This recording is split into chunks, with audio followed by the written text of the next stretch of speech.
Yeah, hello guys. It's your boy Roman Praise. Yeah, aka the verified just FX. Yeah, Roman the trader. I'm back, guys. I'm back. I'm back. Sorry, guys. In fact, for just going offline like that. The reason is that after I lost the 5K account, so I had a couple of issues, family related issues of which we went to solve, and also not just only that. So I went for some exams. So I went for some exams, just to level up my degree. So and since then I've been busy throughout these exams, going here and traveling from one state to another. So but guys, currently now I am back. So and over those period, for like 2 months or thereabout, so I've also been back testing. I've been back testing. So and the result is actually it's actually good. It's actually good. So guys, I am back. Roman the trader is back. Yeah, I am back, guys. So I am back to give us back to back updates on my trading journey. So, and I promise to always keep you guys updated. In fact, I promise to be doing that as much as I can. So, guys, now, so during my back testing, you know, during my back testing, I've come to discover some things, that actually led me to blowing that account. I discovered that I traded a lot of instruments. I'm not saying trading those instruments is bad. Is bad. I'm not saying so. But there's a saying that says "Jack of all trade, master of none." So it is better I have like one or two instruments I know their behaviors than having multiple instruments and just trading randomly without no vision or no direction.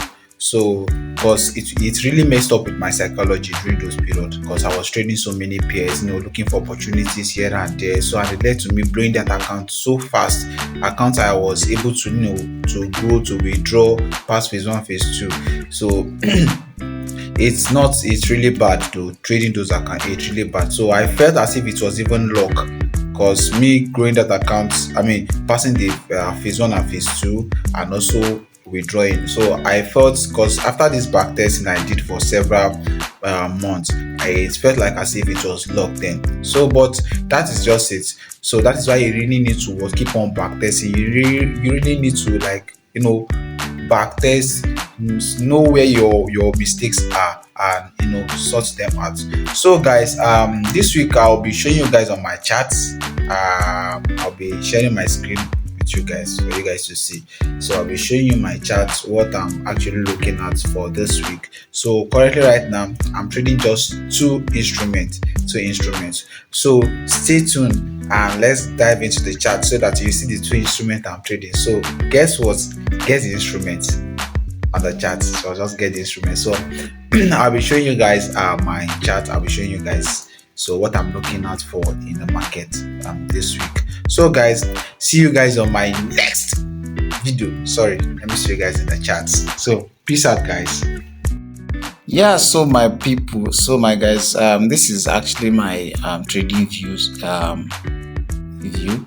So this is my POV for my trading view. So as you can see, these are the two instruments I'm trading: Euro USD and ZAR USD. So currently for now, so these are the two instruments I'll be trading probably for a long period of time. I don't know. So but definitely I may be adding other instruments. But for now, so these are the two instruments I'll be trading. So if this is actually making me profitable, so like I'm consistent with it, so I don't think there's another need for me adding. But I don't know. So I can't say for now. But currently these are the two instruments I'll be trading for the main time. So now I don't want to make this video so long, so I'll just quickly dive into my view on Euro USD. So now, so Euro USD, so this is how it is looking on my chart. So I've actually drew this before. So now as you can see, so Euro USD is actually on a support level. It's on a very strong support level. So you can see some liquidity too around it. You can see some liquidity around it, something like this. So you can see this liquidity around it, this liquidity. So now currently looking at Euro USD, Euro USD price action around here is not giving any entry at all. I saw some people taking entry. I saw somebody who took sell. I think he stopped that, and I also saw somebody who took buy. Now it has stopped the person to out. So at this region currently right now, so there is no much confirmation around here. There is no much confirmation around here that price is actually going to be either bullish or bearish. Do you understand? So if price is actually going to be bearish, so we are looking at price closing below this this low. Price closing below this low, like aggressively. Do you understand? So before we can start looking for a sell, though the overall trend, like the overall trend on Euro US is bearish, So now coming down to, you can see where I drew my MSs. I'm looking at buying from this level. But I will need an A plus confirmation. So, because buying now on Euro USD is actually risky. So, but if I'm buying, so I need an A plus setup. So, and as you can see, price has actually cleared this low. So what I'm looking for right now is for price to break above this. So if price could break above this, giving us a W pattern, so then I'll now look for an order block or FAG or OTE zone to buy from, to this level. Do you understand? So that is my take on Euro USD. So buying from this level to here to this supply zone, then from this supply zone, then I sell down to this 4-hour demand zone. So that is my take on Euro USD. So that is my take on Euro USD. So let me hear your thoughts also on the comment section. It will mean a lot. So now let's go to the good. Let's go to good. So yeah, this is what good is looking like. This is what good is looking like. So let me just clear this first. I'll bring them back later. So now on the weekly time frame, you can see that gold is actually bullish on the weekly time frame. Gold is bullish. So gold is bullish on the weekly time frame. So also on the daily time frame, gold is kind of like in a trap state. I'll put it that way. Gold is in a trap state that if you are buying or selling, you have to be very careful, because if you are buying and selling, there is every tendency that it might stop you out before moving to your direction. Not like as if you are not right with your execution or whatsoever. But the thing is that gold price action has been crazy for some times now, probably since last month.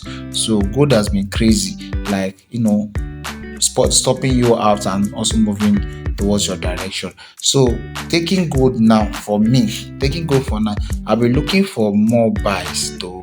If I'm to be taking gold now, I'll be looking for buys. That's my own opinion. I'm not saying that's what will happen, but I'm taking my own opinion, because currently right now, if you look at this level, all these things playing out are internal. They're all internal structure. And markets came to this level.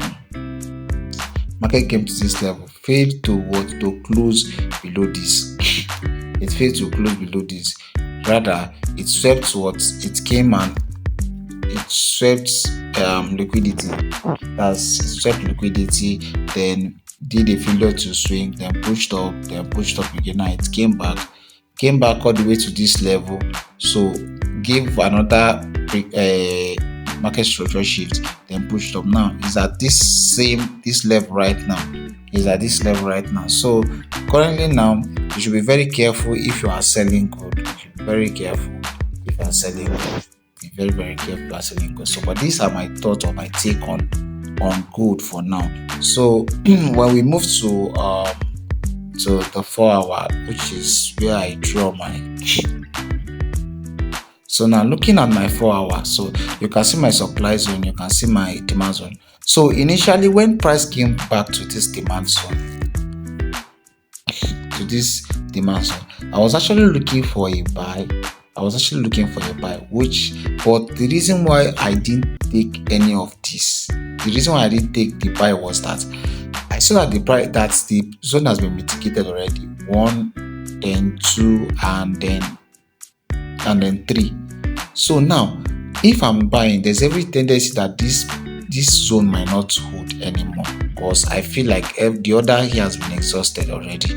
So and you can see very this deep this sweep here, this sweep around this area.